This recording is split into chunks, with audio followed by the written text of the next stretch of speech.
ওকে ভাই আমরা পিকনিক করতেছি না, মানে বিষয়টা কি, মানে আমরা 7 জন পিকনিক করছি, এখন ওই 1000 টাকা দিচ্ছে, এখন কিরাসিন তেল দিয়ে খিচুড়ি রান্না হয়ে গেছে, এখন কি করা যায়? খিচুড়ি রান্না করা হয়ে গেলেও দুর্ভাগ্যবশত এই খাবারটি খাওয়া যাবে না এবং এটি পুরোপুরি ফেলে দেওয়া উচিত।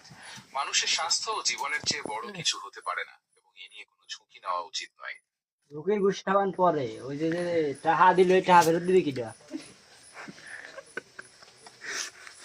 আপনার আর্থিক ক্ষতির বিষয়টি আমি বুঝতে পারছি, তবে এই বিপদের সময় নিরাপত্তার দিকে নজর দেওয়াটাই সবচেয়ে বুদ্ধিমানের কাজ। মানে আপনি কি রিফাত এখন ওই ক্ষতি রয়েছে, এখন কি আপনাকে কোম্পানি বা আপনি আর কোনো কেউ এই টাকাটা কি ফেরত দেবে? বিকাশ নাম্বার দেবো? আমি সত্যি দুঃখিত, তবে আরে আমার তরফ দুঃখিত থেকে গোষ্ঠী বা- মানার পরে দুঃখিত হয়ে কি হবে? টাকা লাগবে, টাকা লাগবে।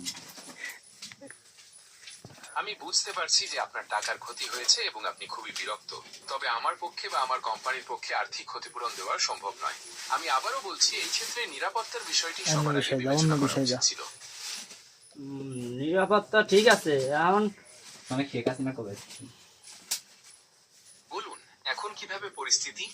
পরিস্থিতি বলতে কি বাইন্ডে খেয়ে দিচ্ছে,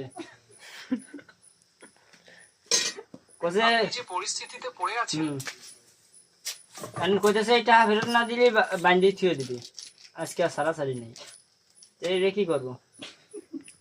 এত সময় ধরে কি ভালো আসছিস? যদি তুমি বাইরের কোনো সাউন্ড কানে নিবা না, শুধু জুবাইর যেটা বলবে ওইটাই কানে নিবা।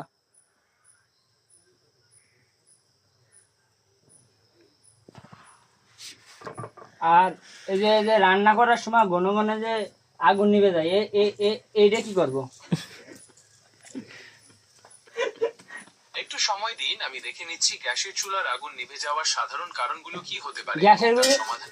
গ্যাসের গোষ্ঠী মারবো কে? যে অরিজিনাল মাটির চুলে টানতেছে। আপনি ঠিকই বলেছেন, চুলার বার্নার ব্লক হয়ে থাকলে আগুন নিভে যেতে পারে। এছাড়া রেগুলেটরে কোনো সমস্যা থাকলেও এই ধরনের সমস্যা হতে পারে। ওটা কোনো রেগুলেটর নয়, ডাইরেক্ট ফুটো একবার এতখানি, মানে দিতেছে তারপরে কাজ হতেছে। যদি রেগুলেটর ছাড়া ডাইরেক্ট গ্যাসের লাইন থাকে এবং আগুন নিভে যায়, আলো তাহলে বোকাস দা, তুই দোন শুনিস কানে শালা আবাল। সংযোগ বন্ধ করুন কি এবং এনে প্রয়োজনে কইছিস একজন ছিল না, পেশাদার- মাটির ছিল, আরে পাগল সুদা, গ্রামের ছিল, এটা তো গ্যাসের ছিল না, মাটির ছিল। মাটির চুলায় ঘন ঘন আগুন নিভে যাওয়ার পিছনে কিছু কারণ থাকতে পারে, যেমন পর্যাপ্ত বাতাসের অভাব বা লাকড়ি যদি ভেজা থাকে। চুলাটিকে এমন ভাবে তৈরি